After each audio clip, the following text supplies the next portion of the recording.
Satnam, yogis and yoginis, hello and welcome back to the Yoga Sutras. And this is the final chapter. Today is chapter 4. I am very, very excited for both tackling chapter 4 and for finishing. I didn't remember much of chapter 4 from the other times I have been reading the Yoga Sutras. And I had this feeling that it was more about some different states of samadhi and things like that.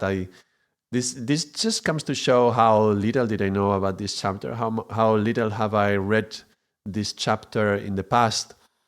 But now with fresh eyes, having gone through chapters 1, 2, and 3, particularly 1 and 2 with a lot of detail, when I've come back to chapter 4 and I've been researching for this video for today, I went much more in depth than I've ever done. And I found it really, really rich, very rich in philosophy, and especially talking about the mechanism of the final liberation and how does it operate, the karmas, how the karmas affect us, kind of taking on the theme of the previous chapters, but expanding it in a more philosophical way towards the actual liberation. It is a lovely, lovely chapter. It's a shorter chapter, but I still felt that I might have been able to do like 3 or 4 videos out of this one just to give it more, to represent it better. But I had already committed to doing this one in only one video and to complete the whole series of videos on the Yoga Sutras by the end of the year. And this is going to be my last video for this year because I'm going on holidays and then I'm going to be with my family up until the 6th of January, which is a very special day in Spain when the 3 wise kings come, and it's a lovely day for children. So I will come back on the following week and I will start doing videos afterwards. So this will be the last video, and I had committed to finishing the Yoga Sutras. Therefore, we're going to do the chapter 4 today. And it's quite a big challenge for just a single video, but it's a lovely challenge to take. So I'm excited to do this with you, and if you've been following along the last videos, welcome here, and let's go straight away into chapter 4. Chapter 4 is called Kaivalya Pada. Kaivalya is the liberation, which we have already introduced, the concept of Kaivalya. And so this is the whole chapter about this Kaivalya. What brings the Kaivalya about and how does it happen? And the very first sutra from the 4th chapter refers to the 3rd one and says, you remember the 3rd one, we were talking about all these cities that may happen during the path of going towards samadhi. And Patanjali has told us, let's read. Chapter 4. These subtle attainments, meaning the cities, they come with birth and or. So that means they come because of, when it says with birth, it means they come from the work that we have done in previous births. So maybe you have already done a lot of meditation in other lives, other lifetimes, and then when you come into this lifetime, you already have these cities ready. Or they come through, when it says herbs, I would say drugs, or it could be through mantra chanting or tapas, what they call austerities, things like that. So this is how these cities appear. So it tells us, this is how cities are going to appear. And this is just setting up the topic for today's conversation. He's saying, this is where the cities come from. Sometimes they just come because you worked on one lifetime and the next one you already come with this. And then he goes into this concept of how we move from one lifetime to the next. And so let's read that on 4.2. Today I'm going to be doing a lot of drawings. I think it is going to help to understand it. In 2 it says, the transition of transformation into another form or type of birth takes place through the filling in of their innate nature. Now that may look a little bit difficult to understand. So let me say, when it says about innate nature, it's referring to the Prakriti. So what it's saying is that when we move from one lifetime to another, that comes from Prakriti just filling you. Remember, there is Purusha, there is the spirit, and there is our innate essence of self, and that remains the same. But as this manifests into this creation, Prakriti fills you up, and then your form is going to take a particular form. So Prakriti is going to be imbuing some physical form that it's going to be the body for this Purusha to experience life. So if we can draw this in some way, I would do a little drawing. Let me see the light. And let's do chapter 4. Summary.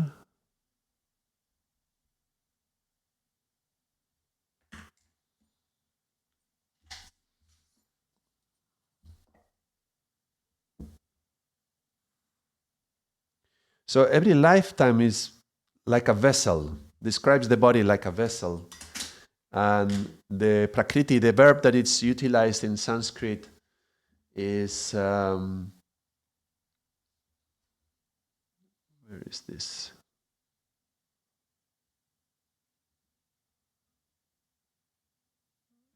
I am looking at 4.1. Sorry, let me put the 4.2 here. The book. Yeah. Apurat. So it's like filling from all sides and all around. So it's kind of like overflowing or flooding, yeah? This inflow. Okay, so what we have in this, this is the second one. Sorry. A little bit clumsy with all the excitement. Okay, the first sutra was just talking about how cities, they come, let's remember it was talking about this through previous births, through drugs, through mantra, or through tapas. And then in the second sutra, is telling us, look, you have this vessel, this body, and this takes the shape of A. And as we reincarnate into the next body, or even as we move transitioning into life from one place to another, this is like Prakriti filling you up. Yeah, it's coming and filling you up, and even overflowing. So you can imagine the body is filled with Prakriti.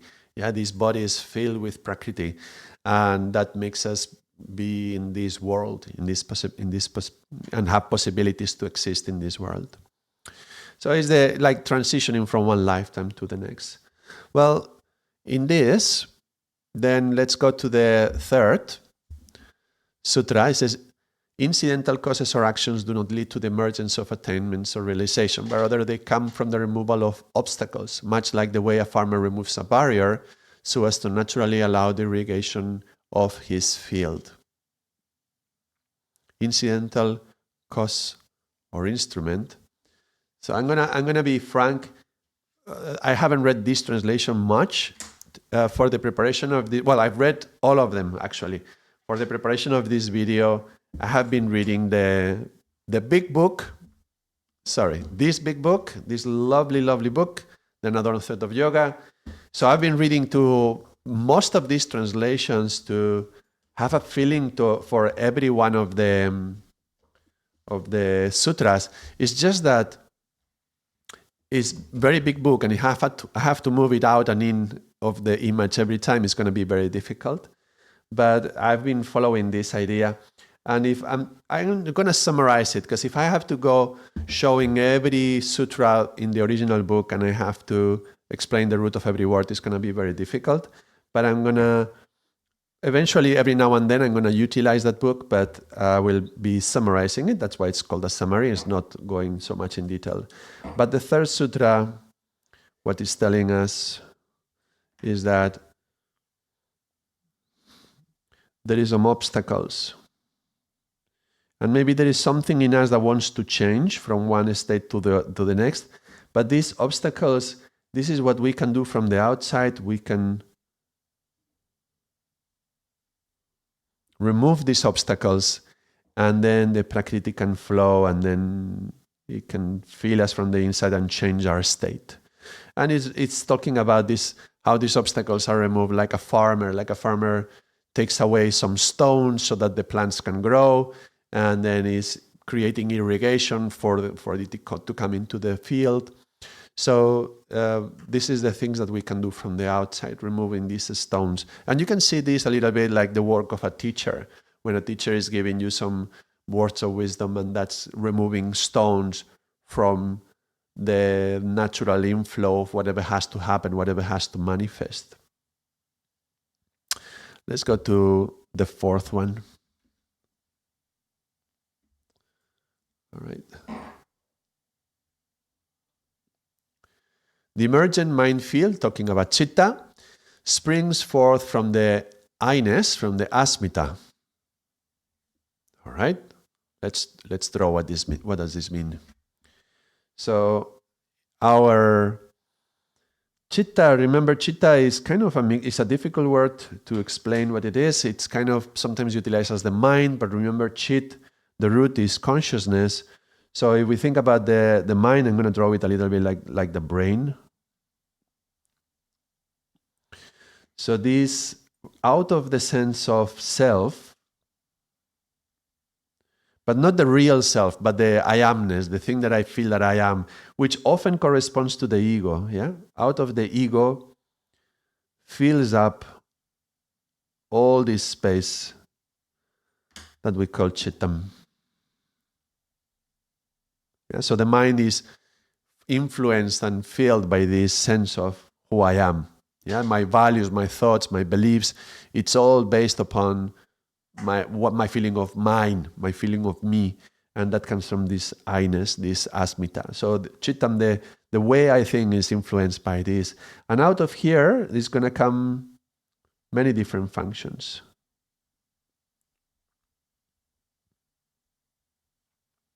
Yeah. This is what the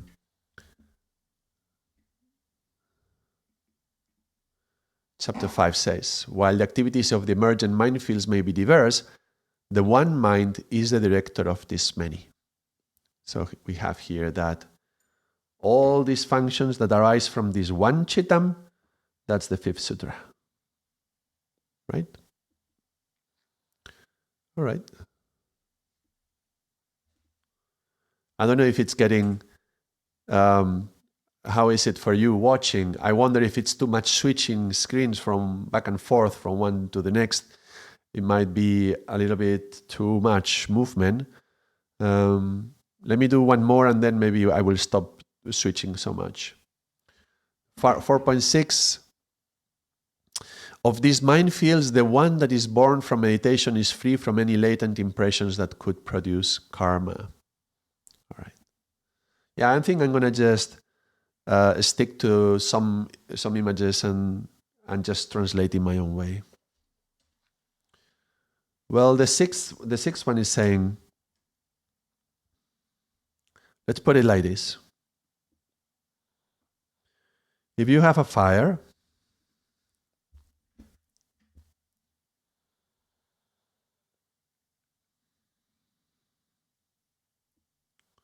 let's put some logs.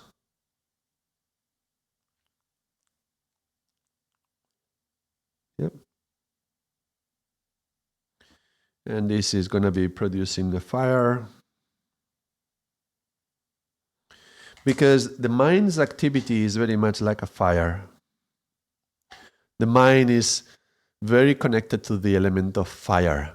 Yeah, with the mind we see the world, and the fire allows us to see. The mind thinks, when we think too much, gets heated. So it's like a form of energy as well that moves through the mind. It's fiery energy. Well, every fire, when you let the fire consume, afterwards, it leaves some form of residue. Let's make it like these little coals and ashes. This is going to be residues. This is what Patanjali will call vasana. Impressions that are left in the subconscious level of the mind, which are going to be influencing karma. And it's saying, the sixth one is telling us that the only fire that leaves no residue, no residue, imagine this is like clean, sparkling. This is the yogi's mind, the meditative mind. So through meditation, through the power of meditation, it leaves no residues. Everywhere else, there is going to be some residues. And then this is the sixth sutra. The seventh sutra says that when yogis look at these residues, when any person looks at these residues, it's like they are like black and white and a mixture of all of them. But when a yogi who is meditating, this yogi who is here, when he looks at these residues, he says they are not black and white. They are not like good and bad. The residues, the vasanas that are left. And a yogi who is meditating in that state is going to clear it out. There's not going to be any residue out of the thinking that is produced. This is the seventh. I'm going to go like this. I'm going to explain it my way, and I'm going to be writing it.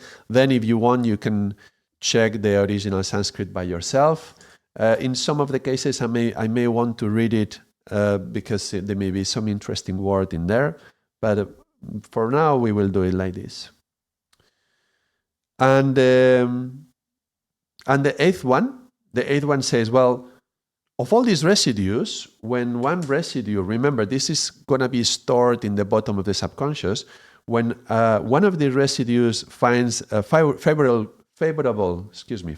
conditions, it will manifest. So one of these coals, if you take it, you can use the coal to build a new fire. So a new fire starts from this residue, which is the way it works. You create some karma, and the seeds of karma, these residues, the vasanas, one of these residues is going to take the wood that is around. So whatever is happening today around you is going to take it and utilize that to create a new fire. So when the conditions are appropriate, this starts. This is Sutra number 8, under the right conditions.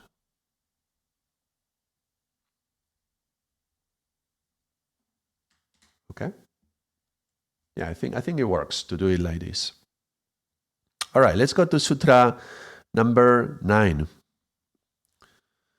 This is saying it's interesting, in this Sutra number 8, let's read something from the original Sanskrit, because it's quite... why am I using this metaphor of the fire?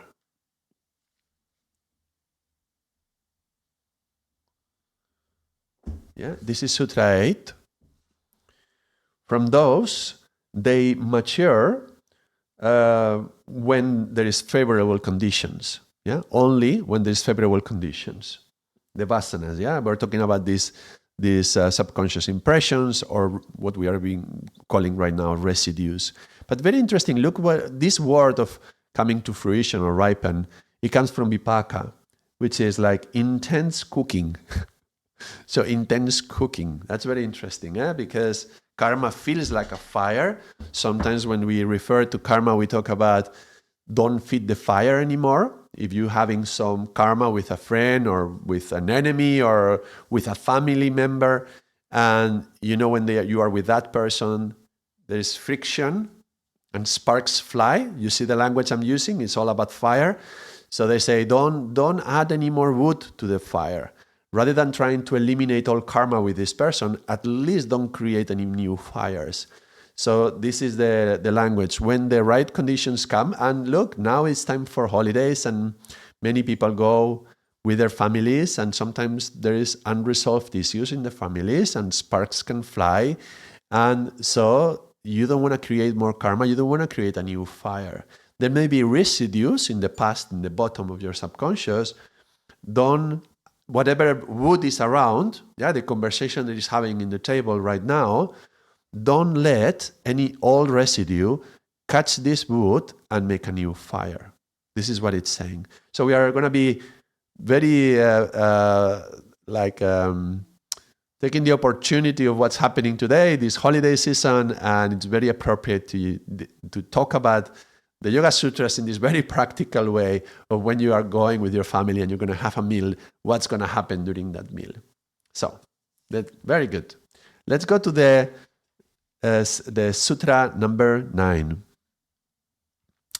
And it's going to be saying that the memories of these samskaras, let's read the 9.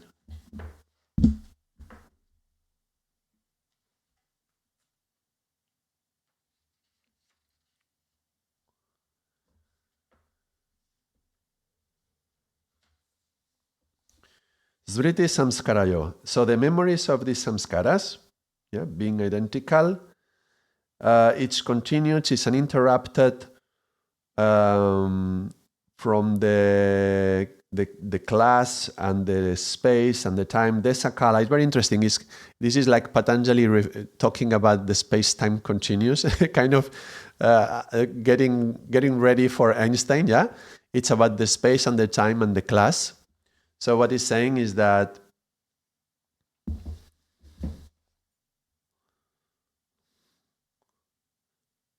Sutra number 9,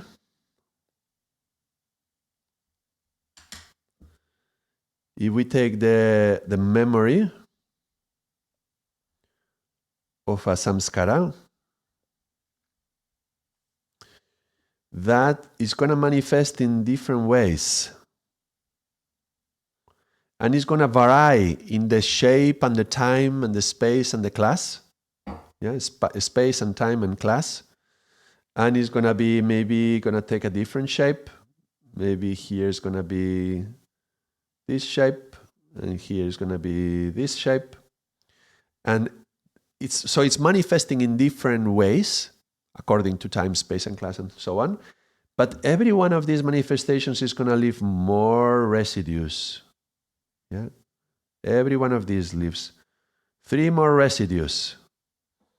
And every one of these residues then itself is going to manifest again in 3 different ways. When I say, 3, it doesn't have to be 3, but this is going to be like that, this is going to be like that, this is going to be like that, and 3 more residues. And then this one again. More residues. And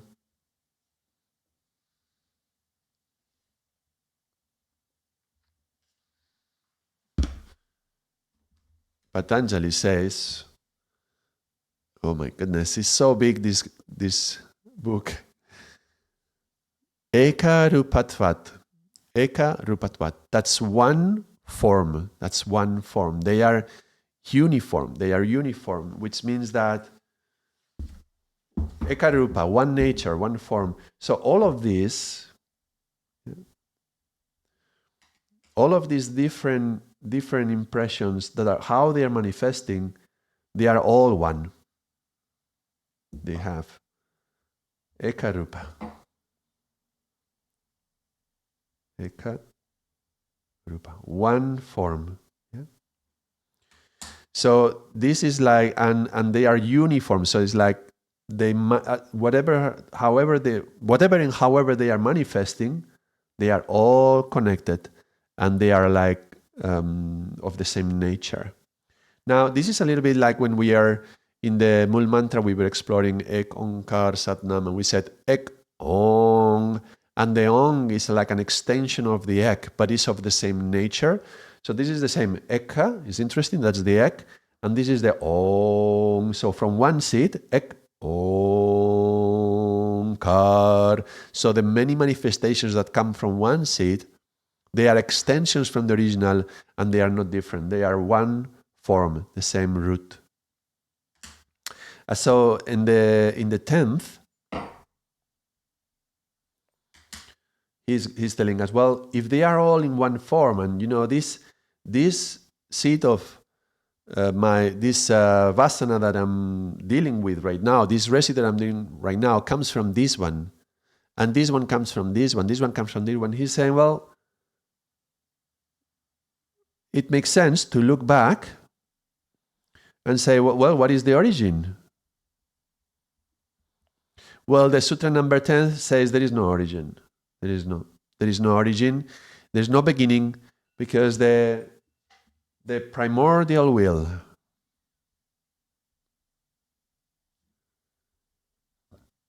to exist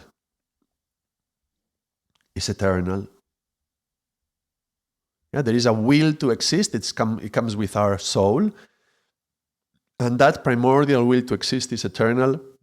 And so where can we go? How far back can we go to find that primordial will starting? And we would have to go even before being human, all the incarnations we had as animals and before. Our soul is ancient, would mean a long time, but this is beyond time. Eternal is beyond time. So there is no origin. It's impossible to look for the origin. What this is coming to say as well, taking it back to the holiday season, yeah? Okay, I'm having some karma with my, let's say, sister. And, well, it's happening now in the conversation. And you think, well, it's because you did this other thing last year. And she said, well, that year I did that because you did this other thing 2 years ago. Oh, well, this comes from when we were little. And you know what you did when you were little? You did this. And yeah, I was doing that because you were doing that. So this is kind of the same. It's like going back. How far back do you want to go? There is no origin. Everything is connected. And if we go even beyond, in previous lifetime, yes, we were together in previous lifetime. You know what you did? And we forgot about that, but it's already there. So you can never go back enough. This is like when you are dealing with like the trouble in the Middle East, and you see the Jews and the Palestinians and the whole conflict is like, well, this is happened right now, and that's terrible, but this happened because of that, and you did this. Yeah, but I did this because you did that. And this, you go back and back and back. Where is the origin of this? It's really complicated. You have to go thousands of years ago, and then even then, no, that's because there's always some root. So Patanjali is saying, look, stop looking back. There is no origin. Okay? The origin is not relevant. There is no origin to this. Let's concentrate on the fact that there is these vasanas, and that we can do something to get rid of them. Look, this is Sutra 11. If you look at this set of three, now every time I draw these three dots, they are vasanas. They are sleeping in some surface. Yeah, what's the substratum of this? What's holding them? What holds them? And he's saying, look, whatever is holding the impressions, if you let go of that holding, the impressions are also going to go away. So that's going to be interesting.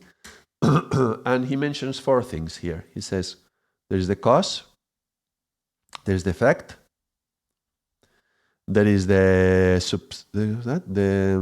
substratum, and there is the support. So if you can find this happened because of that, and that happened because of this is like the cause and the effect and the substratum. This is what is holding the things together. This is giving support to all these things. The moment that you are holding on to all this, we are holding on to them. That's why so much part of this practice, if we remember from chapter 1, was about vairagya, to let go. So it's about vairagya of anything that is holding this. Let go of the cause, of the effect, of the support, of the substratum. Don't get attached to anything that is holding these vasanas. And then he goes, well, look, right now you are here with these vasanas. And says, in the now, we look in the now, these vasanas are connected because they are seeds. of something that happened. This is the effect of something that happened before. We have the past ingrained in the now. And because they are seeds of whatever shapes and forms and time and space model, whatever is going to happen, in this time and space and class, remember? The different manifestation, all these manifestations.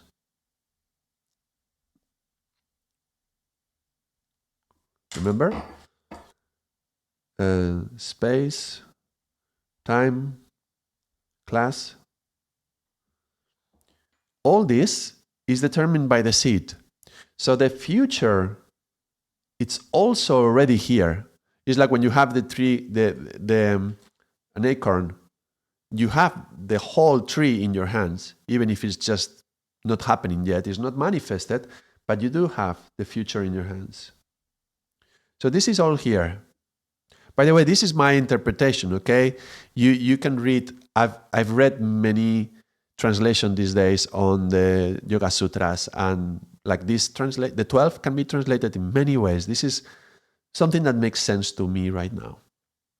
But anyway, all the things of the past, every one of these seeds, and the future, all the many manifestations, whether it's a triangle, a circle, or a square, whatever manifests, this is all contained now, even if they have these different manifestations. And every one of these, of the path, sorry, let me do it in another color, from the past into one of these, like this, or like this, or like this. This is what he calls dharmanam.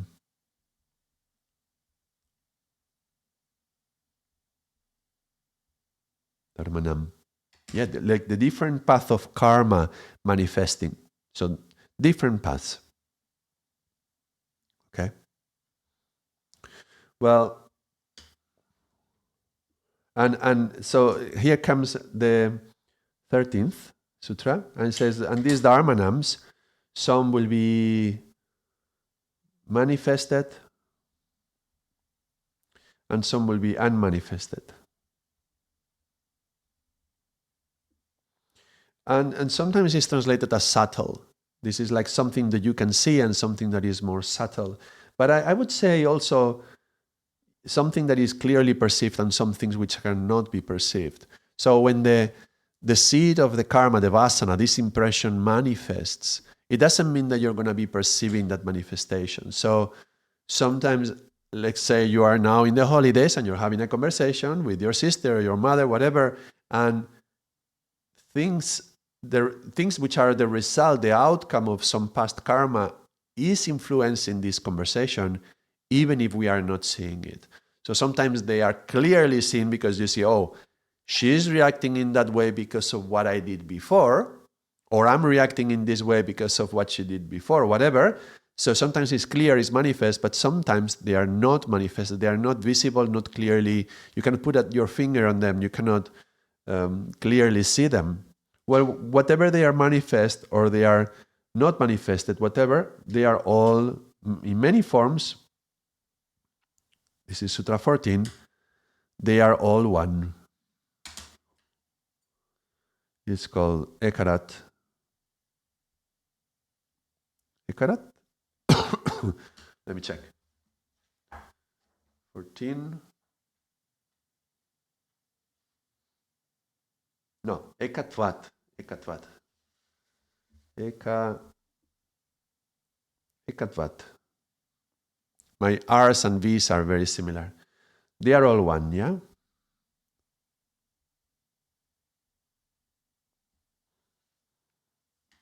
Let me read let's look at the 14th.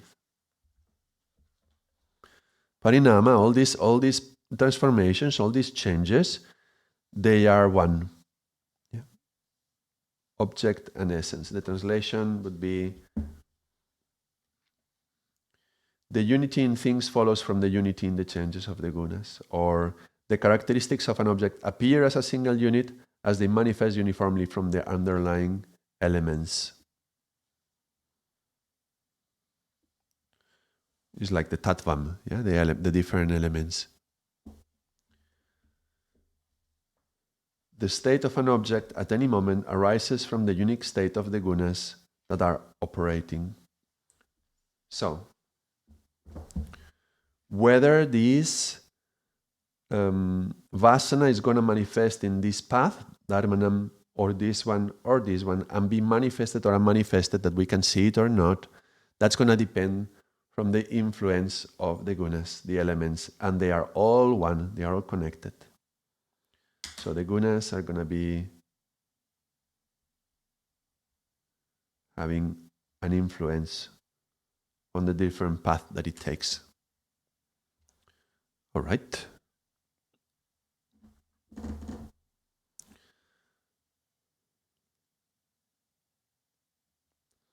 So all the manifestations are different. However, when this is Sutra number 15. I'm going to use another page because otherwise I'm going to run out of space here, but let's do it like this. Now we, with our chitta, the mind in here, we look at one of these objects, let's say the triangle, or let's look at the triangle. This comes from here.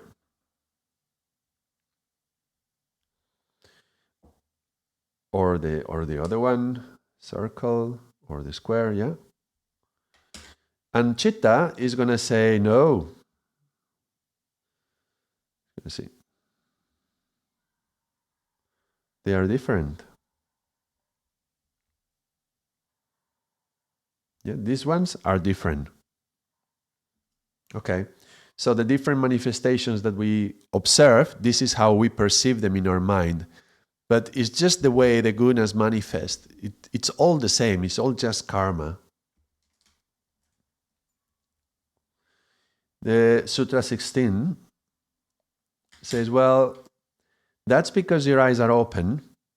What happens if the mind, the chitta, stops looking at them? So if the eyes get closed, the eyes close, like that. It's a drawing of an eye closing. I don't know if it's very clear. Then what happens? Does the manifestation stop manifesting? Does the object stop existing? No, it doesn't make sense, because these manifestations, these different forms that it takes, these dharmanams, they don't depend on the chitta that is observing them. So this is independent of whether we are looking at it or not. Yeah. So whether we are conscious of the karma that is being created or not, the karma is going to be there anyway, and it's going to be of the same nature, whether we are looking at it or not. 15, 16th. And then the 17th says, well, when we, with this eye, which looks at this shape, the triangle, when it goes into the mind and the mind is kind of reflecting, is being like absorbed. Like sometimes in the sutras we see this. Patanjali talks about the mind being impregnated or being colored by what it is observing. So in this 17th is when this goes inside, then the object, it's known or unknown. Let's read 17.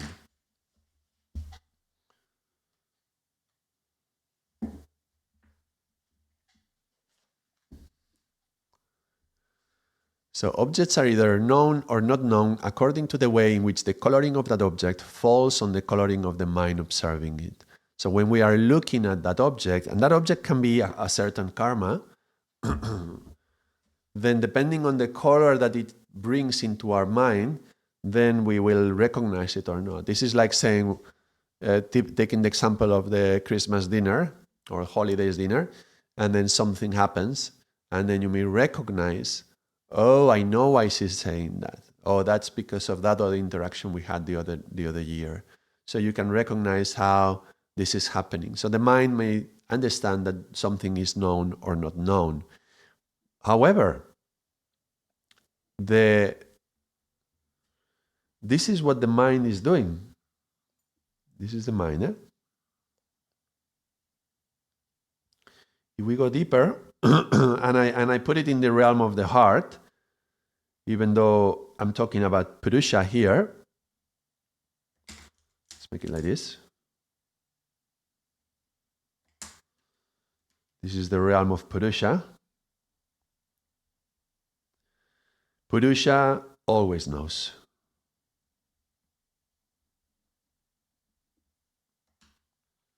This is the Sutra 18th. So in your mind, we may be aware or not. It may be manifest or not. We may recognize it and know it or not.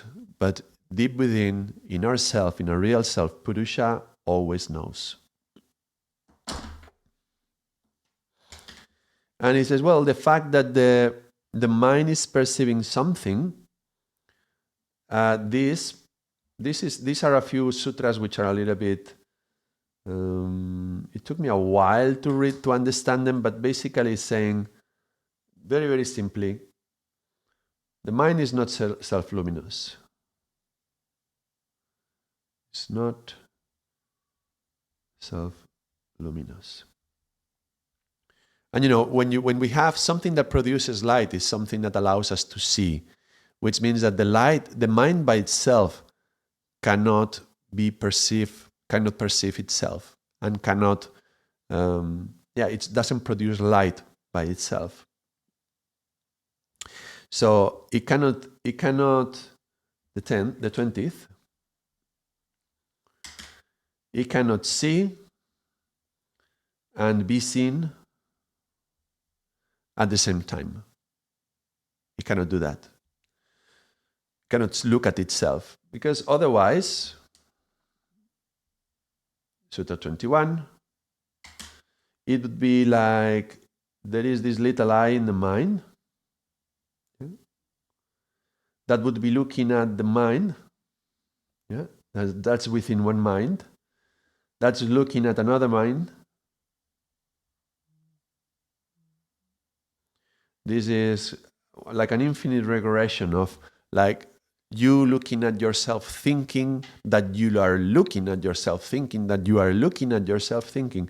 It's just, Patanjali says, look, you're gonna be confused, and your memories are gonna be confused.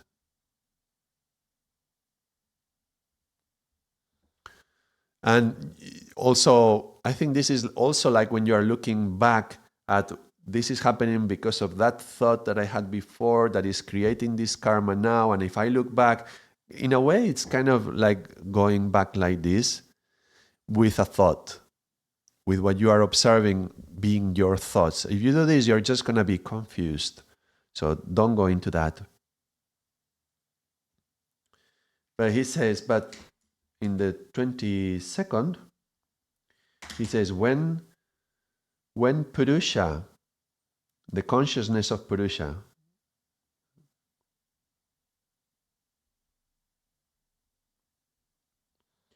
flows through the mind, this is the 22, then we can be aware of our own cognition, of what we know or what we experience. What does this mean? This means that when we are looking at our thoughts, it is not the mind looking at the mind, but it's the awareness, the consciousness that is observing the mind. If the mind could look at itself, it would be like self-luminous, and if we did that, then we could end up very confused with this mind within the mind, within the mind, within the mind, like many sub-personalities, one looking at each other. But if we are capable of observing our thoughts, that's because it's Purusha, our consciousness, that is imbuing us and going into the mind and observing, oh, I'm thinking, and so we can perceive what the thoughts are saying. That's kind of, I think that's the simpler understanding. So that's the consciousness from Purusha flowing through the whole system. Okay, that's the summary of the first 22 sutras. That's quite a lot. Let's do the follow. Let's continue. I'm not sure whether we can do this all in one page. Can we do it in one page? Maybe we can. I'm going to try to do it on a big drawing. Let's do it like this. Big nose. Thin neck.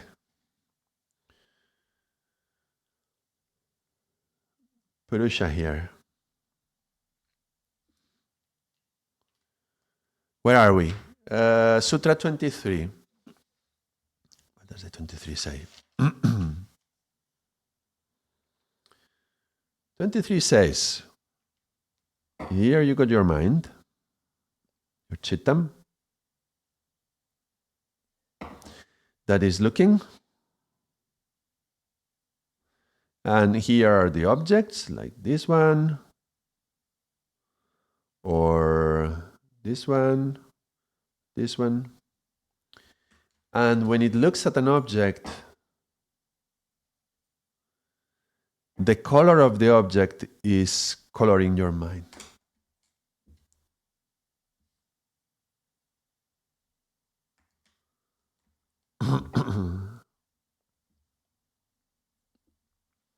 So the 23 is I'm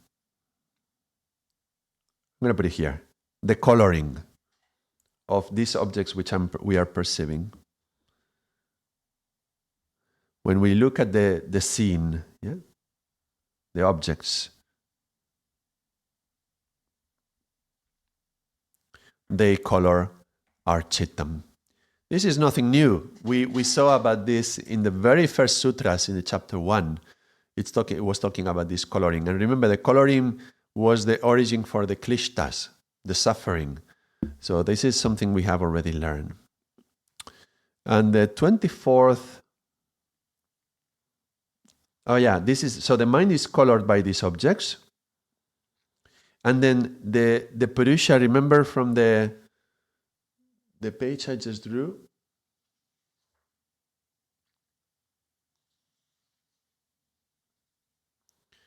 So the Purusha is flowing through the mind, yeah? So there is this flow here, like this. This flow of consciousness.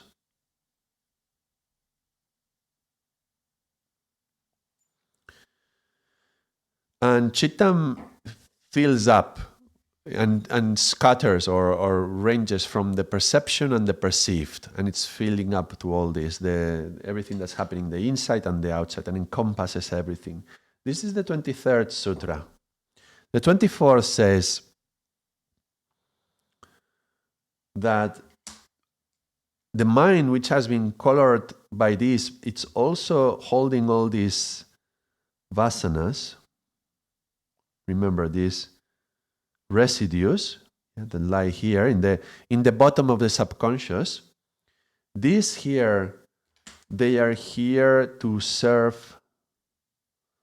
This is the 24th.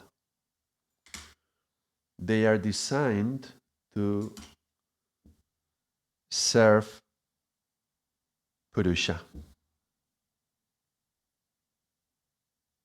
What does this mean? It means that everything that is happening with our karmas and the impressions manifesting in many ways, and those creating more karma, this is all here for the service of our consciousness, meaning that this is all partly a design for us to be observing all this interaction, all these games, and realizing that it makes no sense to get lost into all these objects. Well, what's happening? When I go into these objects, I get lost. Who is me that gets lost? And then you come back to yourself, come back to your Purusha, come back to your consciousness. So all these mechanism of the karmas and the samskaras and the manifestations and the going from one lifetime to another and changing according to prakriti. So in this lifetime I have this physical body and I have this beard, reddish, and who knows my lifetime previous how it was, whatever prakriti was manifesting, also according to the gunas, who knows. But all this is in service of Purusha. This is here to serve Purusha, to help it to wake up. And so the 25th comes in between here, and it says, when we can be clear about the distinction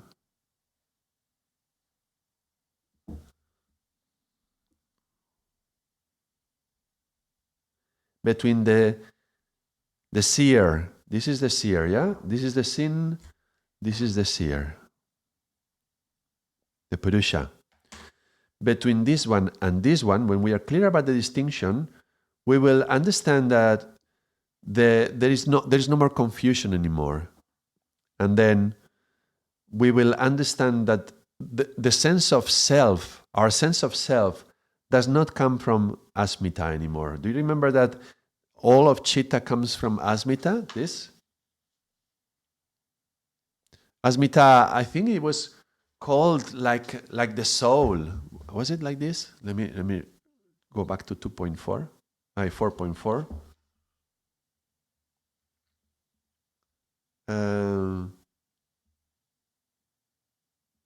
It's not here. It's somewhere else. But it's like the asmita is the giving rise to all that is happening in Chittam. Asmita is this ego, yeah, this sense of self that is ego. And this is let me put it here, this little knot and things like this. You will remember this is the asmita. And I said, look, this is what I thought I was before. Whatever thoughts are happening within here, my sense of self was identifying with this I-ness, this ego that is talking.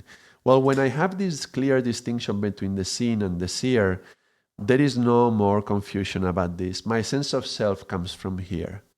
Yeah. So the sense of self, we understand that this is the sense of self. Whoops. Self. We don't confuse ourselves anymore with this asmita living inside the chitta. That's Sutra 25. Then, when this happens, 26, very interesting, the language is very interesting, is saying that the chittam, which I haven't written here yet, let me write it. This mind, it starts to gravitate towards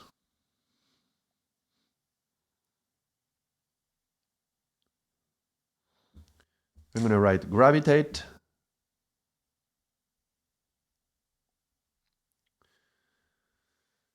towards the liberation, kaivalya. And on the way there is viveka. Yeah? So chittam, our mind, in the language in Sanskrit is like putting the weight forward. Like imagine you have a truck and you put the weight forward, it's going to lean forward. So in the mind, you put in the forward part of your mind, you put this going towards this viveka and this kaivalya. Viveka comes as a result of this distinction, yeah? Discrimination, viveka, comes from distinguishing the seer from the sin. And so you put this in the front of yourself and you are gravitating. Gravity is also something heavy, something that wants to pull you down, yeah? But don't bring your spirit down, but rather connect to the Purusha residing in your heart. So rather than living in your head, coming down to your heart. So this idea of gravitating, Chittam gravitating towards the liberation of Purusha, is very, very symbolic. And even the language, the words that is utilized, it's very explicit like that. There is a gravity, there is a There is a weight that is coming down. What is weight? Something that has value. So this is the thing that has the value. So the 26 is very beautiful sutra, asking us the chittam to gravitate towards the liberation of Purusha. Beautiful sutra. And then the 27th says, well, even while you are doing this, how am I going to do this? If we think, well, okay, let's put it like this. Here. Let's do a little line like this with an arrow. 27th. I'm going to do it like this. 27 says that even while Chittam is wanting to gravitate down, there is going to be things arising from these vasanas. There is going to be distracting thoughts.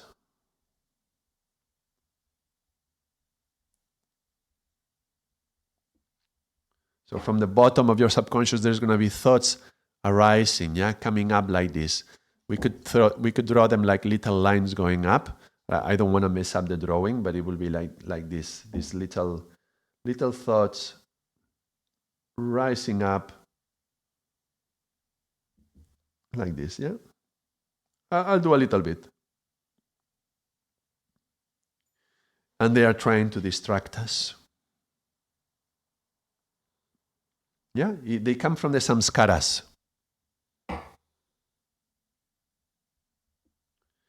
To the surface of our consciousness. All right. Well, what do we do with this?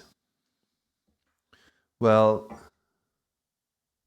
28th tells us to prevent this and to deal with them. We deal with them in the same way as with kleshas. In fact, distracting thoughts could be forms of kleshas. Remember, kleshas are these colorings of the mind. And almost all of chapter 2 is dedicated to kleshas. So just, meditating would be the way to deal with that. That's very short, the long and short of it. But we talked quite specifically with the different kinds of kleshas and how to deal with them. Well, this is the thing. If you have distracting thoughts, treat them as kleshas and just basically meditate. Yeah, let's do it like this.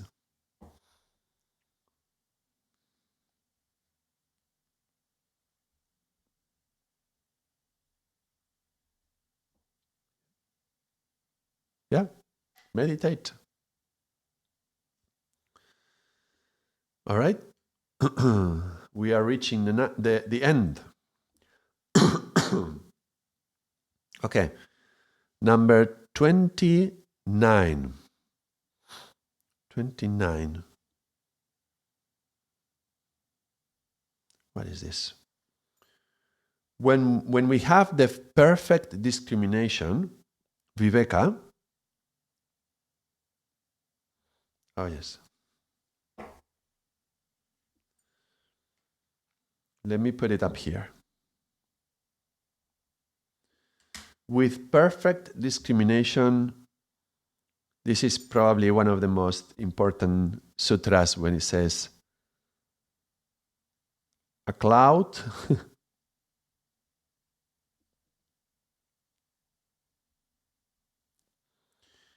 this is called Dharma Mega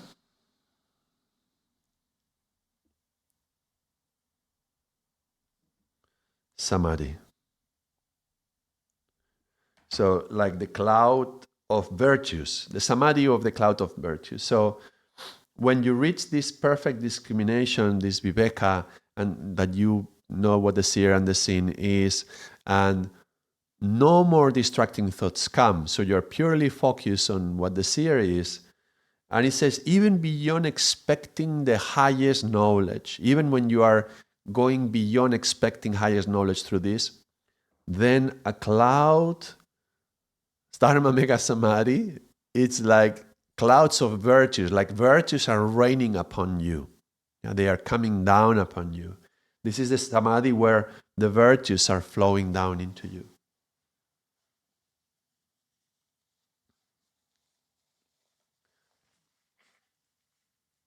Excuse me. He says, you have to be even disinterested from getting the highest knowledge. When you are totally not attached to the vasanas, not attached to expectations, just feeling the whole mind gravitating towards Purusha with a clear distinction, this is myself, and no distracting thought arising. Then there is this raining of virtues upon you. Beautiful, huh? Dharma Mega Samadhi. And then what happens? Well, all the kleshas and the karmas stop. So the 30 says, all this stops. Yeah, this here, they stop in the 30. In the 31 says, all the impurities and the veils are removed. So if you know, I'm going to draw it in purple. As we are going down into consciousness, down into the seer, the self and Purusha, we can feel the consciousness of ourselves observing the objects, but there is like a very thin veil separating us from the true essence of self, the Purusha, the spirit. And this veil, when you read classical texts of yoga, you will often come upon this concept of lifting the veil. Yeah. Well, this is what happens when you have this perfect discrimination, this perfect viveka that arises, the Dharma Mega Samadhi. Let me write here with perfect viveka. Discrimination. And through that, so the karma, the samskaras, and the afflictions, the kleshas disappeared. 31 says, also the veil disappears. 31, sorry. Veil disappears. Veil is gone. And as the veil is removed, there's no more impurities as well. And then there is like infinite knowledge, he says, knowledge. Little left is to be known. Very little is left to be known. Then 42, he says, well, look, all this body that you have here, all this vessel, which is changing from one life to another, yeah? From this lifetime to the next. You remember Prakriti filling up? Yeah. This transformation from vessel to vessel. 32 says, finished. No more. No more reincarnation. No more going into a different place. No more transforming into a different vessel. And 43 says, look, we've been doing this for a long time. See, who knows how many forms have we taken, yeah? How many lifetimes have we been alive? Uncountable. Well, we are in the Omega, yeah? All these different vessels. When the 33rd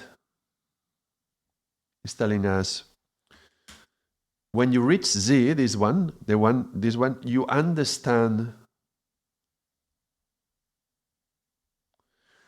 all the sequences,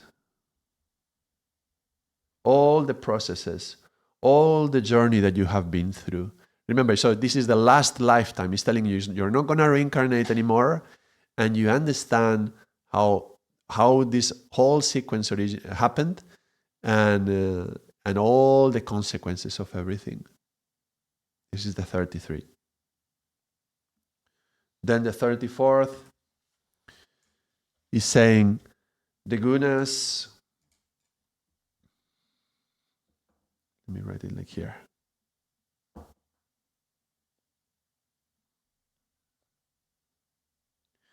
The gunas stop.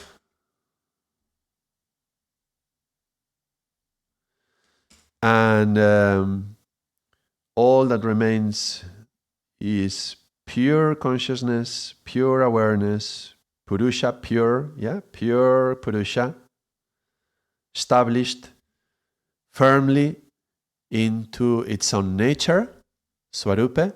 You will remember from the very, very, very first of the Yoga Sutras. Let's go way, way back to 1.3. Yeah? Remember, yoga's chitta vritti nirodha, when all these waves stop. Tadadrastu swarupe vastanam. So then the Purusha, the seer, comes to rest, abides, stabilizes, rests, settles, dwells, resting, and radiating in its fundamental form and its own essence. And the very last sutra comes to say, now you came to this place. This is the final Kaivalya, This Kaivalya, this is here. Kaivalya. Final liberation. Liberation from karma, liberation from samskaras, from kleshas, liberation from the effect of the gunas, from having to reincarnate, liberation from distracting thoughts, liberation from all of this, and you're just pure Purusha. There we go. This is the final journey. The final liberation. That's Sutra number 34 is the very last sutra of this chapter. Check it out. Cities, we change through lifetimes as Prakriti flows. We can remove blockages to manifest what has to happen in this lifetime. Chitam comes from asmita. As we think, and the many functions, we create residues. Unless we meditate, all these residues, they stay there, and every one residue can create more fires, and every one takes different shapes in space, time, and class. But they are all the same, all ekka, rupa, all one form. All this is one, is the same thing. If we go back to the origin, where is the origin? There is no origin, don't even go there. What's holding this? We are holding it. The cause and the effect, the substratum, the support. And by holding them, we hold the past, the seed, and the possibility of what is going to happen, the future, the different paths, the dharmanam. And these different paths, they're all one. They're all the same. It's just different gunas, but it's the same essence. The mind says, no, it's different. But if we close our eyes, is it going to be different? It's just how you perceive it. And when we close their eyes, they don't disappear. They continue being as they are. When we look at them, the mind says, well, I know what it is, or I don't know what it is, but Purusha always knows. And because it cannot know, it's not self-luminous, I cannot see and be seen, the mind, the chittam. Otherwise, we would be very confused, looking at the mind, looking at the mind, looking at the mind. But this is what the Purusha does. It's perceiving this. And when the Purusha flows through chittam, then we can be aware of our own cognition. We can be aware of our thoughts. The mind, we perceive that we are letting the mind be colored by these thoughts. And by doing that, then there is, what was 24? Forgot? Yeah. That's the 23. That's the coloring of the thoughts. The 24, it's up here, but this is actually, it's about the serving, And this coloring, this is here to serve Purusha. All this thing that is happening, it's all right, this is all to serve the awakening of the Purusha. So that someday you can reach the distinction, this is the sin, and this is the self, not this one, not this asmita, not this ego. This is the origin. This is the self. 25. 26, then when you know that, then your mind, chitta, you say, okay, gravitate towards this. Put in the forefront of your mind, let it come down towards viveka. This distinction becoming discrimination, the capacity to discriminate. We talked about viveka in the second chapter, so that we can get to Kaivalya. The viveka is the root for Kaivalya. So this is the path towards there. And as you go through the path, still some distracting thoughts will arise. coming from your samskaras to the surface, well, they are just like kleshas. Treat them as such. Just meditate. Yeah. And if the moment that you can reach perfect, not distracting discrimination, viveka, between this and you know where your real self is, this Purusha, that's when Dharma Mega Samadhi comes. The cloud of virtues raining upon you, even when you're not looking for knowledge, the cloud is flowing, and actually we will see, the karmas disappear, the kleshas disappear, and now that you're not looking for knowledge anymore, the infinite knowledge comes. Yeah? Only very little is left to be known, it says in the Sanskrit. Only very little is left to be known, which means, there's always a little bit reserved for God. Yeah? And then, you know what else stops? The veil stops. Veil stops. Infinite knowledge comes. What else stops? The incarnation stops. And then all these incarnations up until now, you understand how every sequence that you initiate has consequences. And we are living the consequences of every sequence that was initiated. And all this stops. And so final liberation comes, Kaivalya. No need to reincarnate anymore. You're just abiding in the self. Purusha comes to rest in its own nature. We are not distracted by all the vrittis. Yeah? Yogas chitta vritti nirodha. And then Purusha rests in its own nature. That's it, folks. Yogis, yoginis, this is it. This is the end of chapter 4. It's a beautiful chapter. I don't know how it never touched me as much as this time. I think having been through the whole process of these 20 videos that we've done on the Yoga Sutras, maybe 21 videos, I'm not sure, has taken me to the point that I can appreciate much better this chapter 4. And we could have honored it by giving it more time and going more in detail of some of the words. There were some very, very interesting things about the Sanskrit, the original Sanskrit letters, the Sanskrit words. But I think it's quite enough, especially if you've been through the whole process, the whole program course. I said at the beginning, it's not going to be like a course. It's more like a reading. Yeah, I've been reading it with you, and this was more to my benefit than anything else, to find a good excuse to go deeper into the Yoga Sutras. And I ended up deeply enjoying this. And I hope some of you took something out of this. I hope it was useful. And it can stay here as a reference. You can always watch the summaries. If you've done the whole course, you can go back and watch the summary of chapter 1 or chapter 2. And then if you want to read more in detail of one, you can go into that one. I'm wondering, if you've done it, if you finished the whole course, just drop a comment. Just write in the comments, how was it for you? Because it probably wasn't all in one sitting. That would have been too much.